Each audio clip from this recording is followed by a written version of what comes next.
voici de nouveau en direct pour ce grand angle avec le colonel Jacques Hoggard, ancien colonel parachutiste de la Légion étrangère. Je rappelle ses principaux ouvrages au colonel Hoggard à propos du Rwanda. Hein. D'abord, il y a ce cas rwandais qui a fait partie, je dirais, de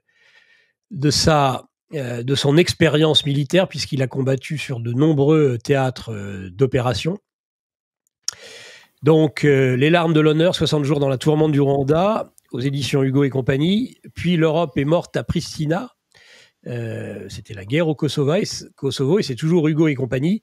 Enfin, en 2024, avec le même éditeur, La guerre en Ukraine, regard critique sur les causes d'une tragédie. Est-ce que vous m'entendez bien, colonel ?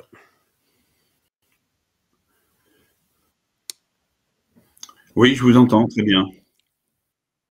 Avec un décalage. Donc, je vais faire des questions très courtes. Je vous entends très bien.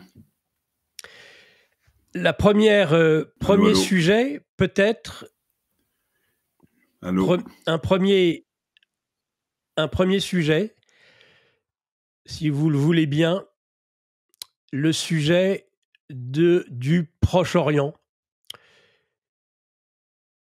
Avant de parler, car si nous aurons évidemment à évoquer l'Ukraine et peut-être aussi la Chine et Taïwan.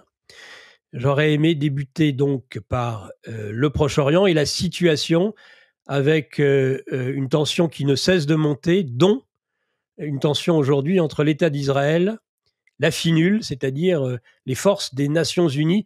Jusqu'où ce conflit peut-il aller selon vous, colonel Hoggard ?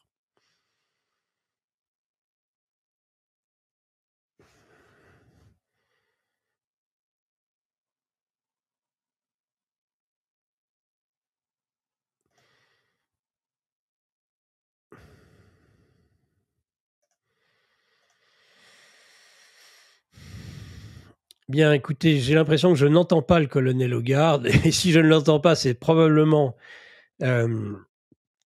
parce que vous-même, chers internautes, vous ne l'entendez pas. J'avoue que j'ai été impressionné par les leçons de philosophie qui viennent d'être délivrées. Je ne savais pas. Eh bien, Raphaël Beslu, connaissant si bien ces sujets de philosophie, avec ce philosophe brésilien dont on sera certainement amené à reparler. Ça, c'était pour donc, je dirais, ce qui a précédé. On va interroger le colonel Hoggard sur plusieurs sujets qui ne manquent pas d'inquiéter. D'abord, évidemment, la situation au Proche-Orient, puisqu'après Gaza, le conflit s'est déporté maintenant sur le Liban, en particulier le Liban Sud, avec des intrusions de l'armée israélienne en face. Eh bien, le Hezbollah, qui semble-t-il n'est pas si désorganisé que cela, en tout cas sur le terrain. Je pense qu'ils attendaient leurs adversaires depuis un moment, et il n'a pas suffi finalement, il n'a pas suffi excusez-moi, il n'a pas suffi finalement qu'Israël s'attaque aux dirigeants, mais aussi finalement, eh bien, on peut constater que sur le terrain, les troupes de base, elles, sont toujours en activité et ont réussi jusqu'à présent à contrer les attaques israéliennes. Ça, c'est un point qu'il faut noter. On sait qu'Israël se sert des points d'entrée au Liban Sud en passant par les postes de la FINUL, ce qui a évidemment provoqué un certain nombre de conflits. On est particulièrement inquiet aujourd'hui de la situation de ces forces au Moyen-Orient et des conséquences que ça pourrait avoir non seulement sur ce qu'il se passe au Liban, après Gaza, mais aussi en Iran, évidemment, où le risque de généralisation du conflit persiste. Ça, c'était une information importante à vous donner. Je vois que le colonel Hoggard est à nouveau avec nous. J'espère qu'il nous entend correctement maintenant. Est-ce que vous m'entendez ? Moi, je vous entends Est-ce et que vous vous? m'entendez? Oui, Eh ben, moi, je vous je entends vous aussi. entends. Alors, on y va. Je suis désolé, hein, Eh ben, c'est très pour bien. ces Écoutez, problèmes l'important techniques. était que nous finissions par y arriver. Donc, colonel Hogar, ma question, ma première question, portait sur le Moyen-Orient, sur le Proche-Orient, sur ce qui se passe aujourd'hui au Liban en particulier, Liban Sud, et la tension entre la finule, l'ONU et Israël. Après que le conflit se soit déporté de Gaza vers le sud Liban, vers la banlieue sud aussi de Beyrouth, voire sur Beyrouth dans son ensemble, on se demande jusqu'où tout ceci va pouvoir aller. Donc on voulait déjà avoir un premier questionnement et un premier échange sur ce point-là, sur ce point précis du Proche-Orient. Oui, je vous disais tout à l'heure, j'avais entendu votre question et j'étais en train de vous répondre. En fait, je pense que le conflit du Proche-Orient est en train de voler la vedette à l'Ukraine. Raison, mais on voit bien que la situation s'envenime, que l'attitude extrêmement, je dirais extrême, pour faire un double jeu, du Premier ministre israélien est très dangereuse. Il a des déclarations, il s'en prend maintenant à la finule, qui est théoriquement la force de paix chargée de maintenir les équilibres difficiles et délicats dans le sud du Liban et à la frontière israélienne. On voit bien que le Hezbollah, de son côté, n'est pas complètement à terre, puisqu'il vient de mener une opération en territoire israélien à partir d'une attaque de drone, qui a fait, dit-on, une quarantaine de blessés. On dit même que le chef d'état-major israélien, lui-même sur place, aurait été blessé. Je ne sais pas si c'est vrai. On voit donc que cette situation s'envenime. Et on peut être inquiet quand on entend les déclarations de Benjamin Netanyahu lui-même et de certains de ses ministres, comme Smotrich par exemple, qui évoque le grand Israël qui couvrirait le Liban, la Syrie, une partie de la Turquie, etc., etc. Donc évidemment, on voit que Israël est dans une logique aujourd'hui extrémiste, je ne vois pas d'autre mot, et qu'elle entend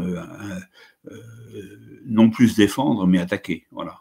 Donc on a une situation qui est, à mon avis, explosive. Je ne sais pas trop comment, bien entendu, je ne suis pas dans la tête des dirigeants syriens et a fortiori iraniens, mais je pense qu'il y a un vrai risque pour Israël de perdre ce consensus qu'elle avait su obtenir récemment de certains pays arabes, plus modérés, plus enclins à trouver des solutions de paix, mais je pense que la situation est effectivement très grave. Gaza, on continue cette opération qui est monstrueuse. La Cisjordanie, on n'en parle pas, mais je pense qu'il y a aussi une situation terrible. Et maintenant, c'est le Liban qui est bombardé jour après jour. Voilà. Alors, moi, j'aimerais dire aussi un mot de ceux dont on ne parle jamais, qu'ils soient au Liban, à Gaza ou en Cisjordanie. C'est les chrétiens palestiniens, c'est les chrétiens libanais. Il en Israël n'est reste. pas l'ami des chrétiens aujourd'hui. Il en reste et il faut reconnaître les choses telles qu'elles sont. Voilà ce que je peux dire. Je ne suis pas prophète, c'est très difficile de vous dire comment ça va évoluer dans les jours qui viennent. Je vois qu'il y a des... en toile de fond, il y a bien entendu l'Amérique et les élections américaines qui approchent dans moins d'un mois maintenant. Qu'est-ce que tout ça va donner? La position de Trump qui est très, très, je dirais, positive sur l'Ukraine, elle est moins quand il parle de l'île. Et c'est effectivement très inquiétant. Il faut observer la position de la Russie, la position de la Chine, parce que c'est tout est. On a l'impression qu'avec Israël, on a un acteur de la scène internationale qui est une exception, qui peut éviter finalement de répondre aux normes du droit international public. C'est-à-dire qui peut même attaquer des forces des Nations Unies, dont votre camarade, le géopolitologue Husson, rappelait dernièrement le développement de son arsenal nucléaire en dehors de toute régulation, de l'Agence à l'énergie atomique internationale. En tout point, finalement, oui. Israël bénéficie d'une sorte de statut extra communautaire, en dehors de la communauté internationale, et il s'affranchit de toutes les règles, et ce, avec l'armement des Occidentaux, avec l'appui logistique, militaire des États-Unis d'Amérique, c'est-à-dire de toutes ces puissances qui, vous l'avez écrit sur L'Europe est mort à Pristina, avec les bombardements de Belgrade, n'a de cesse de donner des leçons et faire de l'ingérence au nom du droit international public. Et là, on voit toutes les règles du droit international public qui sont violées par un acteur spécifique, mais dont on dit qu'il est la pointe avancée de l'Occident, seule démocratie au Proche-Orient. Moi, j'aimerais une analyse de fond sur ce point de votre part, colonel Hogar. Écoutez, je pense que le problème d'Israël, qui est cet État créé juste après la Deuxième Guerre mondiale et finalement imposé en Palestine, avec les conséquences que l'on voit aujourd'hui, qui sont sans fin, la création de cet État s'est faite avec en toile de fond l'image de la Shoah, c'est-à-dire des persécutions et l'extermination des Juifs dans les camps de concentration, où ils n'étaient pas les seuls d'ailleurs, il faut le rappeler, par l'idéologie nazie de l'époque. Voilà. Alors, ça leur a créé une certaine légitimité, entre guillemets,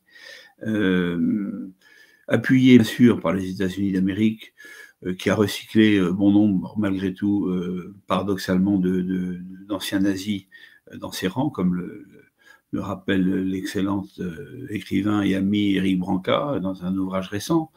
Il y a donc une espèce d'auréole, si je puis dire, de martyr, qui confère à cet État, à l'État d'Israël, cette espèce d'impunité totale qui lui permet non seulement de se défendre, parce que après tout, si on se met dans la peau d'un Israélien aujourd'hui, on peut dire j'ai le droit à me défendre, je suis 7 ou 8 millions d'habitants face à des dizaines, des centaines de millions d'habitants autour de moi qui ne sont pas forcément favorables à mon implantation et tout simplement à mon existence.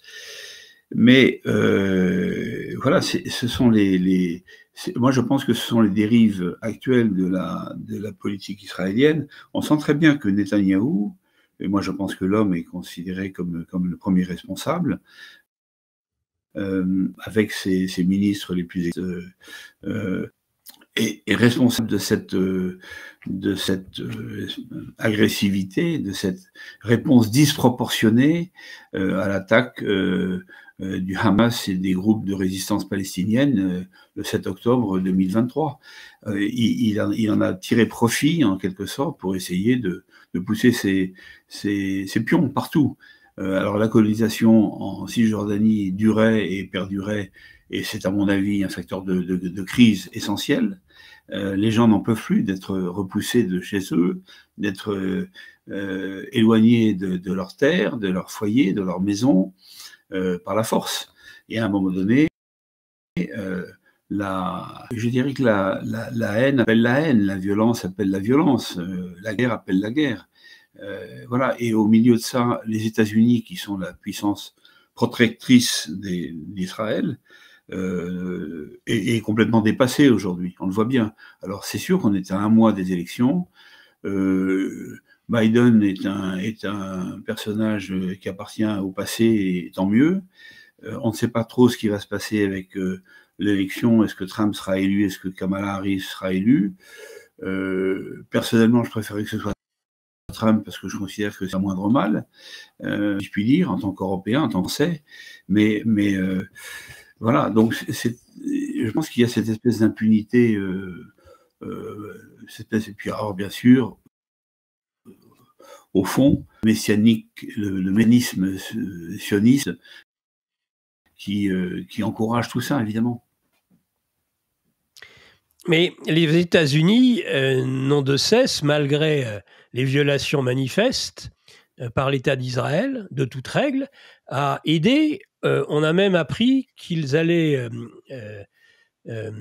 déplacer sur Israël un système antimissile pour la haute atmosphère, c'est-à-dire pour compléter finalement le dôme de fer qui est déjà en place. Finalement, c'est un blanc-seing qui est signé. C'est d'où l'inquiétude jusqu'où ça peut aller, sachant que, et ça c'est un élément important, je crois aussi, colonel Hogar, c'est que Israël n'a de cesse de dire que cette guerre, cette bataille, les batailles qu'il livre actuellement sont des batailles existentielles. C'est important quand c'est existentiel, quand un État dit je me bats pour mon existence, ça veut dire que tous les coups sont permis. Mettons en parallèle la stratégie de la Russie et de Poutine, qui a toujours dit que la ligne rouge, qui pourrait même provoquer l'emploi d'armes nucléaires, ce serait justement s'il y avait une menace existentielle sur la Russie. Ce qu'on peut comprendre quand on est doté d'une arme nucléaire, eh bien en effet, elle est là justement pour garantir l'existence d'un État. Ça fait quand même froid dans le dos. En Israël, en tout cas. Mais je partage votre avis. Je partage votre avis. En fait, la situation est extrêmement grave. Je dirais même qu'il y a beaucoup plus de risques de déflagration généralisée aujourd'hui à partir de ce problème qu'à partir de l'Ukraine. L'Ukraine, le problème est en train de se régler militairement, et donc les négociations arrivent, et la seule question, c'est de savoir quand, parce que il faut que M. Zelensky s'en aille, en fait, pour débloquer le problème.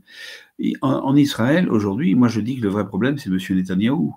Donc, tant que ce personnage qui est en danger, je rappelle qu'il était en situation politique interne extrêmement défavorable il y a un peu plus d'1 an, et que finalement, on peut se poser la question de savoir pourquoi il n'a pas tenu compte des avertissements donnés par ses services qui étaient parfaitement informés de l'attaque du 7 octobre pour la laisser se dérouler dans les conditions dans lesquelles elle s'est déroulée.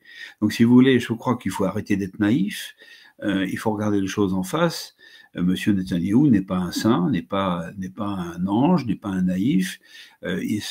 Son sort personnel était en cause dans cette affaire, le sort de sa personne et de son régime.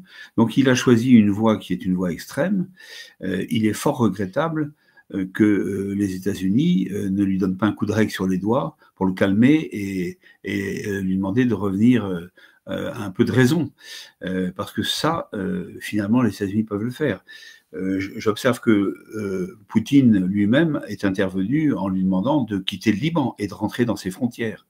Alors, ces affrontements sur la frontière nord d'Israël, c'est pour ça que la FINUL est là, d'ailleurs. Alors, la FINUL, pauvre FINUL, avec ses moyens un peu dérisoires et ses capacités restreintes, mais c'est intolérable, ou alors il n'y a plus de système international, que les blindés israéliens s'en prennent à des positions tenues par cette coalition improbable qu'est la FINUL, vous voyez ce que je veux dire. Donc oui, il y a un risque extrême de déflagration, parce que par derrière, l'Iran est en train d'observer tout ça, avec plus qu'une attention vigilante maintenant. Voilà, j'ai beaucoup de rumeurs, c'est très difficile d'avoir une vision exacte et mesurée et réelle de la situation à l'instant où on parle, mais je pense qu'il y a un risque réel de déflagration et qui peut être plus que régional. Hein. Les mises en garde sont faites. Regardez aussi du côté de la Turquie. Hein. Erdogan n'est pas du tout insensible à ce qui se passe dans finalement ce qui est son ancien empire, en quelque sorte. Hein. Et puis les Libanais, j'ai reçu une vidéo hier soir d'un Libanais, je ne sais pas qui il est, qui répond à Netanyahou en lui disant rentrez chez vous, il est temps que vous rentriez chez vous. Donc voilà, quand on a une situation de ce type, il faut essayer toujours d'en identifier les causes. Personne ne s'intéresse aux causes, mais moi je rappelle quand même que avant le 7 octobre, les services israéliens avaient un certain nombre d'infos sur ce qui allait se passer, sur cette opération militaire, qui était une opération à la fois militaire et terroriste, hein, visant à terroriser, mais visant aussi des objectifs militaires. Je rappelle qu'il y a des officiers généraux israéliens qui ont été capturés dans cette opération, ce qui s'appelle pour moi une opération spéciale, voilà, dans mon jargon à moi. Hein. Donc je veux dire que les responsabilités, à mon avis, elles sont là, elles sont posées sur la table. Alors il faut que la communauté internationale, si ce mot veut dire encore quelque chose, j'en doute parfois, même souvent, prenne ses responsabilités, ne serait-ce que vis-à-vis des États-Unis. C'est intolérable. Voilà. Est-ce que vous jugez la position de la France à la hauteur de la situation? On en doute, peut-être seulement à la hauteur de ce qu'elle est devenue. Non, mais si vous voulez, la France de M. Macron n'a plus de politique étrangère. Donc, alors d'abord, l'appareil lui-même est démantelé, mais par ailleurs, on voit bien que c'est la politique de la girouette. On est un coup, on va dire quelque chose de désagréable aux Iraniens, on va condamner fermement le Hezbollah, et la fois d'après, c'est Israël. On voit bien qu'on est perdu. On n'a pas de, revenons aux années de Gaulle, même aux années Mitterrand. La France avait une politique étrangère beaucoup plus lisible et beaucoup plus claire, ce qui n'est pas le cas aujourd'hui. Donc aujourd'hui, les gens sont perdus, quel que soit le terrain, hein, quel que soit l'endroit du monde dont il s'agisse, que ce soit l'Est de l'Europe, que ce soit l'Afrique, que ce soit le Sahel, que ce soit le Proche-Orient, le Moyen-Orient, que ce soit le Caucase, eh bien, nos interlocuteurs sont perdus. Donc je la juge très sévèrement, hélas, parce que comme Français, comme patriote, je suis infiniment malheureux de voir notre pays ainsi disparaître de la scène. Hein. Pour revenir aux États-Unis dont vous avez parlé, l'élection, et ça arrive vite, bon sang comme ça arrive vite, cette élection, tout début novembre aux États-Unis. On espère qu'on n'attendra pas trop longtemps d'avoir le résultat final. Vous pensez qu'il y aura vraiment une différence entre, en tout cas pour le Proche-Orient, on parlera de la Russie ensuite, entre une présidence Kamala Harris ou une nouvelle présidence Donald Trump? Je n'ai pas bien compris votre question. Alors, la question, on revient aux élections américaines que vous avez évoquées. Est-ce que vous croyez qu'il y aura une différence notoire entre une présidence Harris ou une présidence Trump, déjà pour le Proche-Orient? Après, on parlera du reste. Oh ben, j'observe que Trump, qui est un personnage toujours un peu délicat à décrypter, hein, a une position très globalement très pro-Israël sur le Proche-Orient, alors qu'il me semble beaucoup plus raisonnable, entre guillemets, dans ses autres choix de politique internationale. Kamala Harris, on a du mal à savoir exactement ce qu'elle veut. Je pense qu'elle va essayer elle le dit pas très clairement d'ailleurs, hein. Je pense qu'elle va essayer de se démarquer, mais là on est un peu dans des postures politiciennes vis-à-vis d'une élection qui va se dérouler, comme vous l'avez dit, dans moins d'un mois. Franchement, je ne sais pas. Je suis pas, encore une fois, je suis pas prophète, hein, mais ce que je pense, c'est que ces élections vont être déterminantes. On peut pas avoir 50 fronts ouverts en même temps. Donc, je pense que le front ukrainien, otanien, à mon avis, va être fermé tôt ou tard. Il est temps, d'ailleurs. Ça fait plus de 2 ans et demi de guerre tragique. Et en même temps, je pense que est en train de surgir à la face du monde ce problème insoluble tant qu'on n'aura pas trouvé une solution viable et pacifique au Proche-Orient. Alors on peut rêver, les 2 États en particulier, mais c'est la vieille question finalement. On a imposé un État d'Israël en Palestine dans les années de l'après-guerre. Ça a créé une énorme frustration dans le camp palestinien, mais pas que, bien sûr dans le monde arabe d'une manière générale, et pas que le monde arabe, puisque l'Iran chiite a pris fait et cause aussi pour cette cause. Donc il faut faire très attention. On ne peut qu'encourager la paix. On ne peut pas encourager la guerre. Je veux dire par là, la guerre ne fait jamais un vainqueur définitif. La guerre amène toujours derrière son lot de frustration, de volonté de revanche, etc., etc. Donc, moi, je commence à être un vieux soldat maintenant, même les années passent, et je peux dire que la guerre, c'est la pire des solutions. Hein. C'est la continuation de la politique par d'autres moyens, comme l'a dit un grand penseur, mais c'est surtout une catastrophe, donc une catastrophe pour tout le monde. Donc je pense qu'il est temps vraiment de plaider pour un retour à la raison. Mais pour qu'un retour à la raison soit possible, il faut qu'il y ait des dirigeants qui soient pleinement conscients de leurs responsabilités et qui ne travaillent pas que pour leurs intérêts personnels. C'est un peu le problème de notre époque. Colonel Hogar, on va profiter maintenant un peu de votre expertise militaire sur le terrain, de ce qu'il se passe justement en Ukraine, à la fois sur l'oblast de Koursk, où il y a eu des évolutions, semble-t-il, ces derniers jours, que du front du Donbass et des autres fronts annexes d'ailleurs. On a l'impression que petit à petit, l'armée ukrainienne est bien défaite, comme vous l'aviez, comme vous aviez pu le dire déjà. Je revoyais pour préparer cet entretien une interview que vous aviez fait au début de l'année 2024 où vous annonciez tout à fait ce qui est en train d'arriver. Mais où en sommes-nous concrètement sur le terrain, à la fois sur l'oblast de Koursk, sur le Donbass et sur les fronts annexes?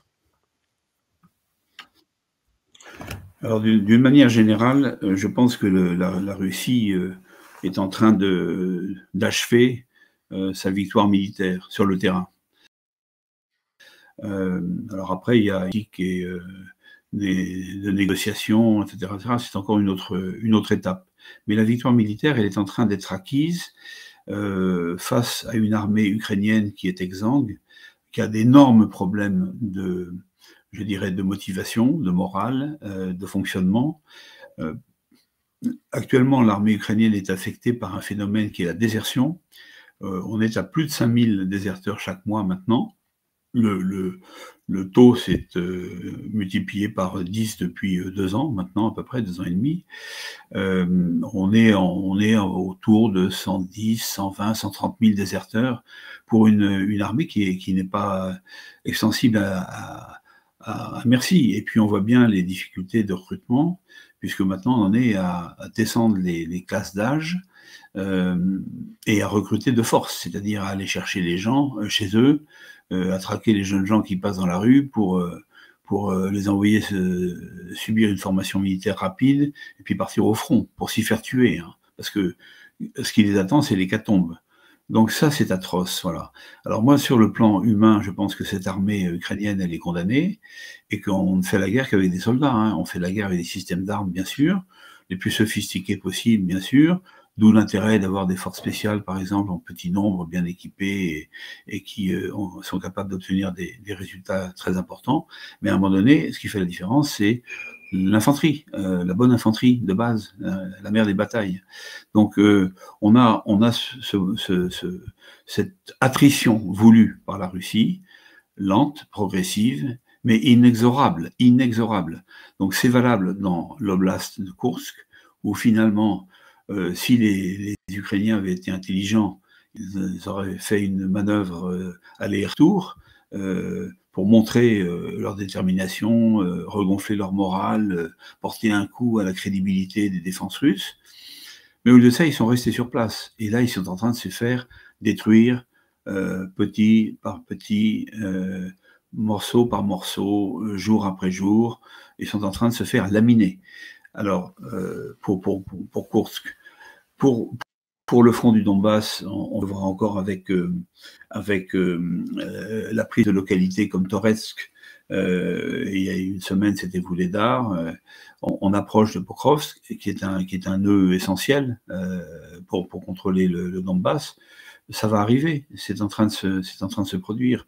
Donc, si vous voulez, militairement, il y a des pertes de part et d'autre, mais je pense que le déséquilibre, tout le monde oublie de le dire, mais on a un petit pays qui est à, je sais pas, 35, 36 millions d'habitants aujourd'hui, qui en était à 53 au moment de l'indépendance en 91, donc il y a eu une érosion fantastiques d'Ukrainiens qui sont partis à l'extérieur, souvent pour des questions économiques, mais on a aussi aujourd'hui, du fait de la guerre, beaucoup de réfugiés à l'extérieur, et en particulier 7 millions quand même qui ont choisi la Russie. Hein. Il faut le rappeler, 7 millions de réfugiés ukrainiens qui ont choisi la Russie. De l'autre côté, vous avez une réserve. Alors, la Russie connaît aussi ses problèmes démographiques, mais vous avez une réserve beaucoup plus importante puisqu'on on a un pays qui fait 145 ou 146 millions d'habitants et qui a du monde derrière. Mais d'où aussi la prudence de cette avancée russe qui essaye de limiter les pertes de son côté, voilà, tout en anéantissant les défenses ukrainiennes, en particulier avec des procédés comme ces bombes volantes, les fameux CAP, etc., qui font des ravages. La situation, elle est donc, à mon avis, perdue pour l'Ukraine, mais je le pensais depuis le départ, depuis février 2022. Hein, j'ai jamais pensé autre chose. Et c'est bien dommage, parce que je pense que les Européens ont été lâches dans cette affaire, ont laissé la main aux Américains et aux Britanniques, qui ont été les facteurs les plus déterminés dans cette affaire. Ce sont eux qui sont allés voir Zelensky en mars-avril 2022, j'ai plus la date exacte, Boris Johnson à Kiev, pour dire à Zelensky, ne lâche rien, ne négocie pas, alors qu'il était prêt à le faire à ce moment-là, nous t'aiderons jusqu'à la victoire finale. Bon, ces gens-là portent une énorme responsabilité. C'est des centaines de milliers de morts qui auraient pu être évités et un pays qui va être détruit dans toutes ses capacités par défaut de vision de son pauvre président qui est un brave type, peut-être, je sais pas, Zelensky, mais qui a été manipulé et dont on voit maintenant aujourd'hui le résultat dramatique. Donc, la situation sur le terrain. Alors, c'est intéressant de voir aussi que vous avez un personnage comme Poroshenko qui vient de déclarer d'abord que Zelensky, qui n'a pas été reconduit puisqu'il n'y a pas eu d'élection, qui n'est donc plus président théoriquement sur le plan juridique, que s'il y avait des élections demain en Ukraine, Zelensky serait immédiatement battu. Lui qui avait été battu par Zelensky en 2019, mais que si on faisait des élections, Poutine serait élu en Ukraine aujourd'hui, avec 70% des voix. Bon, il faut le faire. Il y a un peu de provocation peut-être dans cette déclaration, mais c'est quand même très intéressant de voir que c'est Poroshenko qui dit ça. Hein. Le même Poroshenko qui avait créé une milice pour défendre Kiev sur ses subsides quand l'avancée russe avait l'air de menacer Kiev il y a plus de 2 ans. Voilà, moi sur le plan militaire, je pense que la messe est dite. Un dernier point quand même, un avant-dernier point avant de voir les conséquences justement de cette défaite de l'OTAN finalement en Ukraine. Avant-dernier point, précisément sur l'oblast de Koursk. Il semblerait que les Ukrainiens aient perdu beaucoup plus d'hommes qu'on pouvait imaginer, beaucoup plus de matériel, qui était justement ce matériel qui avait été livré par les Occidentaux ces dernières semaines et ces derniers mois. C'est donc un revers de plus et qui est particulièrement important pour la suite. Oui, c'est certain. J'ai entendu un haut responsable militaire français il y a pas moins de 48 heures ou 72 heures maintenant, dire publiquement, c'était pas public, mais il y avait un certain nombre de personnes présentes, que la guerre en Ukraine était perdue et qu'elle avait été perdue dans le Donbass, mais qu'elle était perdue aussi côté russe à Koursk. Et que, alors le vrai problème, a-t-il dit, c'est que en fait c'est l'OTAN qui a perdu derrière, puisque c'est l'OTAN qui a.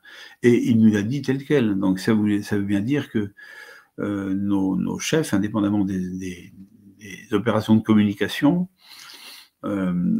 sont parfaitement conscients de la situation militaire. Elle ne peut plus durer. L'Occident n'a pas les moyens. D'ailleurs, regardez l'Allemagne. L'Allemagne a annoncé qu'elle diminuerait son aide de moitié. Alors, il n'y a que la France qui est étonnamment, on continue à dire qu'on va modifier des Mirage 2000 pour leur permettre de faire de l'appui air-sol et de les livrer en 2025, mais la guerre sera finie d'ici là. La France qui continuer à former une brigade de 2500 Ukrainiens qui vont aller se faire hacher dans le chaudron du Donbass. Moi, je suis infiniment consterné par tout ça. Nos chefs militaires sont, je pense, conscients de tout ça, mettent des points sur la table et qu'ils aient des politiques, des décisions claires. On arrête quand j'entends M. Lecornu se vanter du soutien français à cette armée exsangue, dont tout le monde sait qu'elle va devoir rendre les armes, qu'elle va devoir capituler à un moment donné, pour moi, c'est dramatique. Est-ce qu'il n'y a pas un risque d'actes insensés, d'actes délibérés, mais désespérés de certains, de l'entourage, une partie de l'entourage de Zelensky, pour essayer non seulement de faire durer la guerre, mais même de nous d'entraîner l'ensemble de l'Occident et l'OTAN dans cette bataille, parce qu'elle l'est par le biais de proxy. Mais l'OTAN pourrait évidemment, sur le plan conventionnel, délivrer une toute autre copie militaire s'ils utilisaient l'ensemble de leurs moyens, et ce, en frappant dans la profondeur. Mais pour ça, il faudrait entraîner l'OTAN et l'Europe dans son ensemble dans cette guerre. Est-ce qu'il n'y a pas un risque de provocation, d'actes délibérés, extrêmement dangereux pour la paix aussi, et pas seulement au Proche-Orient, à l'est de l'Europe? Bien sûr, il y a toujours un risque. Le zéro risque n'existe pas, mais moi je ne crois pas, si vous voulez, que... Alors bien sûr que les Ukrainiens, les désespérados ukrainiens du régime Zelensky, ou Zelensky lui-même, puissent mener ou tenter de mener une opération sous faux drapeau pour l'honneur, entre guillemets, et dans l'espoir de déclencher une réaction. Mais moi je pense que l'OTAN n'a pas les moyens, si vous voulez, aujourd'hui. Oui. L'OTAN, alors c'est quoi? C'est d'un côté l'Amérique, et puis de l'autre côté, ces pays européens qui ont suivi l'Amérique. Bon, moi je pense que l'Amérique, comme on l'a dit précédemment dans la première partie de l'émission, l'Amérique a d'autres soucis aujourd'hui. Elle a des soucis politiques immédiats, elle a des soucis de fracture profonde des États-Unis eux-mêmes, hein, en deux camps finalement. Elle a le souci de ce qui se passe au Proche-Orient avec Israël et l'importance de cette communauté juive aux États-Unis qui est quand même directement concernée. Donc je pense que les États-Unis ont d'autres chats à fouetter. Alors l'Europe de l'autre côté, c'est l'Union européenne. Bah, regardez, c'est la pauvre Ursula von der Leyen, la personne la plus nuisible qui puisse exister en Europe aujourd'hui, c'est bien elle. Mais regardez comme l'excellent Premier ministre Viktor Orban l'a remise dans ses clous tout récemment à Bruxelles. Donc je pense qu'il y a ce qui est extraordinaire, c'est que c'est la Hongrie ou la Slovaquie qui nous montre l'exemple. Nous, pays européens, qui devraient être les plus sages dans ce domaine. Donc, oui, il peut y avoir des tentatives mais moi je ne crois pas une minute que l'OTAN ait les moyens de faire quelque chose. Regardez la France, qui est un des piliers hors Amérique et hors Turquie, parce que je rappelle que la Turquie fait partie de l'OTAN, mais je ne vois pas très bien la Turquie intervenir dans cette affaire. La France est quand même, avec la Grande-Bretagne, un des pays militairement les plus solides, entre guillemets. Bon, vous voyez bien que nous n'avons pas les moyens. On peut déployer peut-être une division demain, 15 000 hommes, avec le soutien correspondant, etc. Eh bien, c'est ridicule. C'est ridicule. Voilà. Donc, je crois qu'il faut être réaliste, et nos chefs militaires le sont. Moi, ce que je souhaite de tout mon cœur, c'est qu'ils aient le courage de taper sur la table, quitte à mettre leur képi dans la balance, comme l'ont fait certains de leurs prédécesseurs avant eux, pour dire il faut arrêter les divagations, voilà, arrêter les fantasmes. Eh bien, écoutez, en tout cas, que Dieu vous entende sur ce point. Les conséquences de la défaite de l'OTAN à l'est de l'Europe pourraient avoir des conséquences lourdes sur l'ensemble des institutions européennes et faire dérailler le train de l'intégration européenne. Est-ce que ce n'est pas aussi une des raisons qui pousse à continuer la guerre par tous les moyens, aussi de la part des Européens, parce qu'ils risqueraient de voir leur position déstabilisée en cas de capitulation ukrainienne, tout simplement? Oui, vous avez raison. Vous avez raison. Je dirais que comme Netanyahou défend sa position personnelle et celle de son régime en Israël aujourd'hui, face à d'autres politiques qui auraient pu être menées de manière plus pacifique et intelligente, eh bien, Ursula von der Leyen est dans le même état d'esprit. Elle défend sa position personnelle et puis celle de ses maîtres, bien entendu. Mais oui, cette Union européenne qui est devenue un machin, comme aurait dit le général de Gaulle, et qui est néfaste aux intérêts réels de tous les pays d'Europe, aujourd'hui, oui, cette Union européenne va chercher à survivre par tous les moyens. Mais moi, je pense qu'elle est liée directement au sort de l'OTAN. D'ailleurs, c'est pas moi qui le dis, mais c'est Jens Stoltenberg, le prédécesseur de M. Rutte, qui est l'actuel secrétaire général de l'OTAN, qui disait que l'OTAN et l'UE, c'était les deux faces d'une même pièce. Alors, je suis d'accord avec lui sur ce point. Donc, moi, je pense que l'OTAN est appelée à disparaître. Le coup fatal qui est en train de lui être porté dans l'Est de l'Europe, alors c'est l'OTAN qui l'a voulu, hein, mais je pense que c'est un coup fatal. Je pense que l'OTAN va disparaître et je pense que l'OTAN va entraîner dans sa chute l'Union européenne telle que nous la connaissons. Alors, je ne dis pas qu'il ne faut pas une organisation européenne, alors une véritable organisation européenne, en particulier pour faciliter tout ce qui est les échanges économiques, ce qui était sa vocation initiale, hein, d'ailleurs. Mais je pense qu'il faut aussi traiter de la sécurité de l'Europe, en interne, bien sûr, mais surtout vis-à-vis de l'extérieur.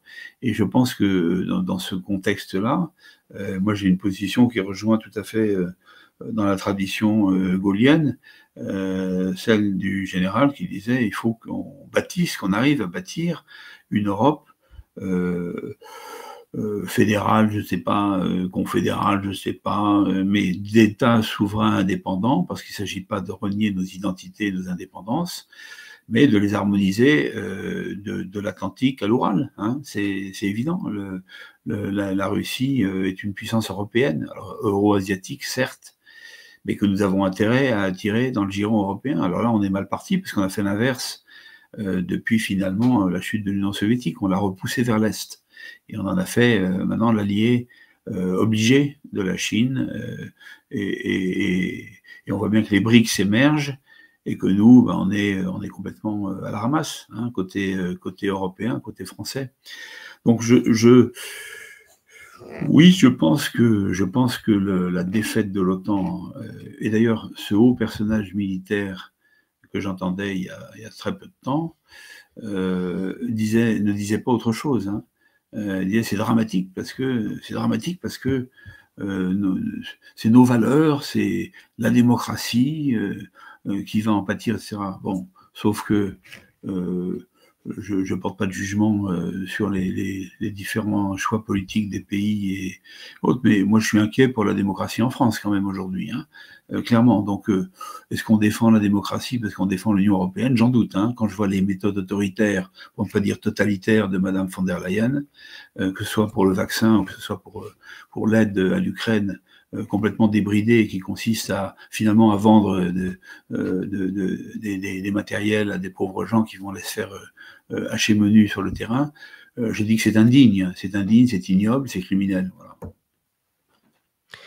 Est-ce qu'il faudrait comprendre, mais faudrait-il que les Français le comprennent, et que les opinions publiques européennes le comprennent, que finalement la défaite de l'OTAN en Ukraine est une chance pour une autre Europe et une chance pour la renaissance et la résurgence de pays tels que la France, mais aussi l'Allemagne. On a bien vu le sabotage du Nord Stream, on voit bien qui était la cible principale.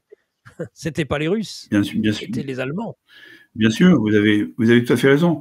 C'est ce que vient de dire d'ailleurs avec beaucoup de talent l'excellente Emmanuel Todd, hein, qui vient de le dire très clairement. Oui, c'est une opportunité fantastique. Cette défaite de l'OTAN qui est là, hein, dont il faut maintenant faire la transformation politique, mais qui est là sur le plan militaire, c'est une opportunité formidable pour les pays d'Europe de se débarrasser de ces deux machins que sont l'OTAN et l'Union européenne. C'est évident. Alors après, il y a une Europe à construire, bien sûr, une Europe respectueuse des États-nations, une Europe respectueuse de notre histoire, de nos racines, etc. Mais je ne suis pas du tout anti-européen. Hein. Je pense que l'Europe est une vraie nécessité dans la mesure où elle est respectueuse, encore une fois, des intérêts des États et non pas là pour les écraser et leur imposer une espèce d'idéologie globaliste et mondialiste qui la détruit à petit feu. Mais il faut construire cette autre Europe et puis reconstruire les États-nations. Vous êtes un officier supérieur. Quand on vous dit, eh bien, il faudra du sang et des larmes, il y aura du sang et des larmes, il va y en avoir et de la sueur au moins, si ce n'est pas du sang, au moins de la sueur pour rebâtir cette indépendance, cette souveraineté en France en particulier. Mais je suis convaincu que les grandes épreuves arrivent. Hein. Je n'ai pas dit le contraire. Hein. J'en suis convaincu depuis quelques années. Alors, je ne suis pas prophète et je ne sais pas quand et comment, mais on peut être inquiet. On peut être inquiet parce que, oui, il faudra qu'un bien ressorte de tout cela. Mais ça va demander de passer par beaucoup d'épreuves. J'en suis convaincu, et des épreuves terribles. Vous savez, moi, j'ai vu ça un petit peu dans les Balkans, il y a maintenant 25 ou 30 ans. Je crains que nous ne passions par des heures similaires. Nous avons laissé finalement se développer en France, et c'est M. Giscard d'Estaing et M. Chirac qui en sont les responsables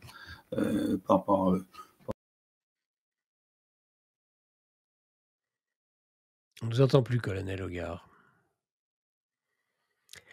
Ah, l'image s'est figée. On n'entend plus le colonel Hogard. C'était un point essentiel. On lui reposera la question dès qu'on va retrouver la connexion.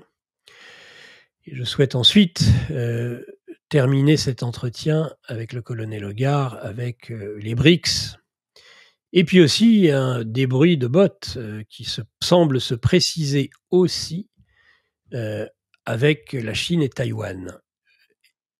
Voilà.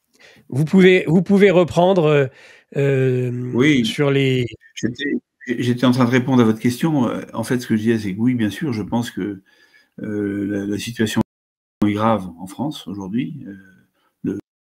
Le contester, c'est tout criminel.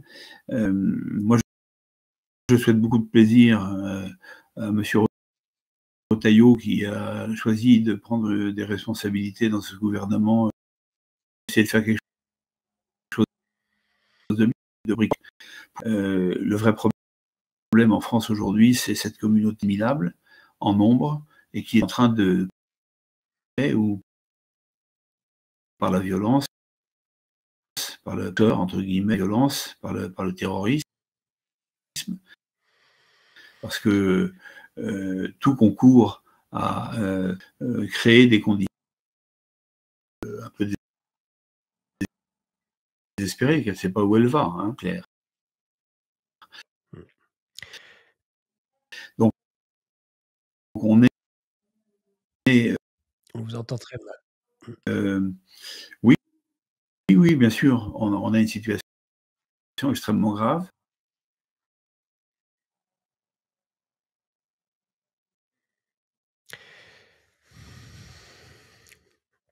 Nous allons devoir peut-être permettre la reconnexion du colonel Hogard. Je fais appel à Raphaël. Et ou terminer un peu plus tôt que prévu cet entretien si la connexion ne revient pas. Donc, je ne sais pas ce qu'il en est. Bien soit nous interrompons cet entretien sachant que nous aurons prochainement, et pas plus tard que vendredi, le colonel Hogar, vendredi et ou samedi, sur les plateaux de géopolitique profonde, sur un format plus long. J'ai interrogé déjà une fois dans Le Monde réel le colonel Hogar sur son expérience africaine. Et comme je vous le disais tout à l'heure à l'introduction, le colonel Hogar a aussi le colonel Hogar est revenu. J'étais en train, colonel, de parler de vos ouvrages, et en particulier les ouvrages dont nous n'avons pas encore parlé. Nous avons déjà fait une émission avec vous, colonel Hogar, sur les larmes de l'honneur, 60 jours dans la tourmente du Rwanda, où vous nous avez fait part de votre expérience en Afrique. Il y a 2 ouvrages dont nous allons parler dans les prochains jours avec vous sur Géopolitique profonde. C'est le livre sur l'Europe est morte à Pristina. On était en train d'en parler, de la guerre au Kosovo, printemps-été 99, et puis la guerre en Ukraine. 2 livres que nous allons décortiquer ensemble. Et là, nous serons en présentiel dans un studio, et de toute façon, la connexion sera à ce moment-là meilleure. Colonel Hogar, vous pouvez terminer ce que vous disiez sur la situation de la France avant que je vous pose encore 1 ou 2 questions, si la connexion le permet. Moi, je vous entends et j'espère que vous m'entendez cette fois. Oui, je vous entends. Oui, je disais que la situation est évidemment grave et je ne sais pas comment ça se terminera, mais je pense encore une fois que nous aurons des épreuves déterminantes à affronter dans les mois et les années qui viennent. Je ne vois pas comment ça peut être autrement quand vous avez un pays fracturé finalement en plusieurs blocs et qui se regardent en chien de faïence, voilà, avec une communauté étrangère sur notre sol qui est de plus en plus présente et de plus en plus déterminée. L'armée aura un rôle à jouer pour rétablir et sauver ce pays? L'armée française, c'est une tradition, l'armée française n'est pas censée intervenir à l'intérieur des frontières, hein. On voit avec le dispositif Sentinelle ou Vigipirate avant, que finalement on est bien content de pouvoir faire appel à elle en complément des forces de l'ordre classiques, que ce soit la police, la gendarmerie. C'est catastrophe quand vous êtes obligé d'utiliser l'armée contre votre propre population, hein. C'est un constat d'échec, hein. Là, c'est que la situation est vraiment pas rattrapable par d'autres moyens, hein, indépendamment des aspects comment dirais-je, des aspects juridiques ou légaux de la manière de faire appel à elle. Mais je suis pas sûr que voilà, que l'armée est très finalement très légaliste. C'est une armée qui obéit au pouvoir, quel qu'il soit, et aujourd'hui on peut s'interroger sur la qualité de ce pouvoir. Mais sans même parler de l'intervention de l'armée, les chefs militaires, dans l'histoire de France, des chefs militaires ont été amenés à assumer de très hautes fonctions quand la situation était la plus grave. On rappelle Napoléon, entre Napoléon et De Gaulle, il y en a d'autres, hein.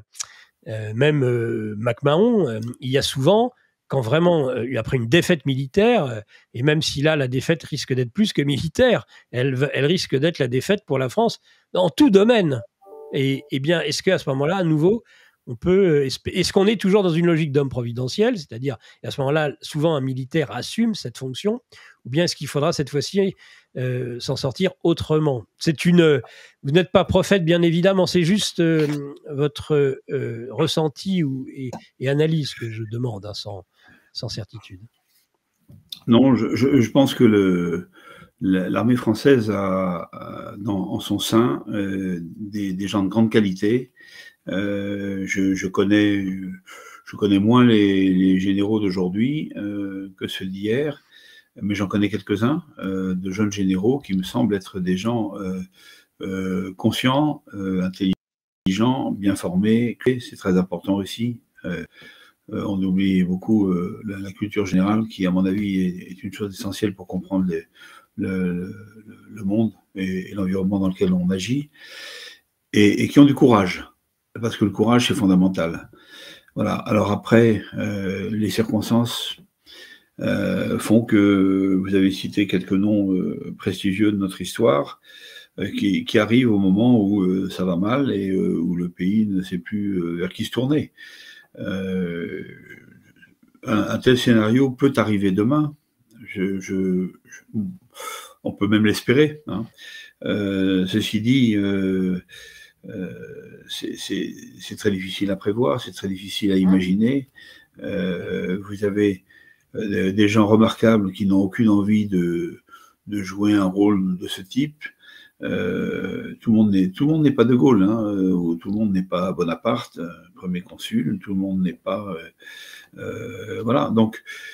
mais moi j'ai confiance en la France, parce que la France a toujours su rebondir, même dans ces situations les plus catastrophiques. Donc j'ai quand même tendance à garder au fond de moi-même, et aussi parce que je suis chrétien et je suis croyant, une capacité d'espérance.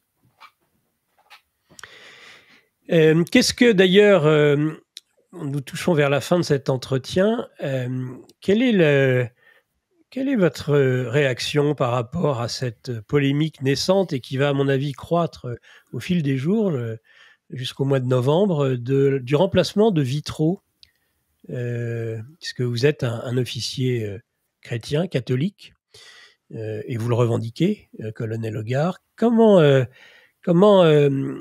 est votre ressenti par rapport à ce changement de vitraux avec la reconstruction de Notre-Dame de Paris, alors que les vitraux avaient échappé au feu et n'échapperont pas, semble-t-il, à la volonté du chef de l'État de mettre son empreinte sur Notre-Dame de Paris, sachant qu'a priori, il a le soutien de l'archevêché de Paris. Alerte Info. Géopolitique profonde prend sa place dans le paysage médiatique français. Bonsoir à tous, vous êtes sur Géopolitique profonde, la chaîne qui est là pour remplacer les médias subventionnés. On investit maintenant la rue et on veut vous entendre.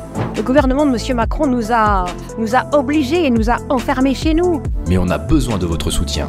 Alors cliquez sur le bouton j'aime pour nous soutenir.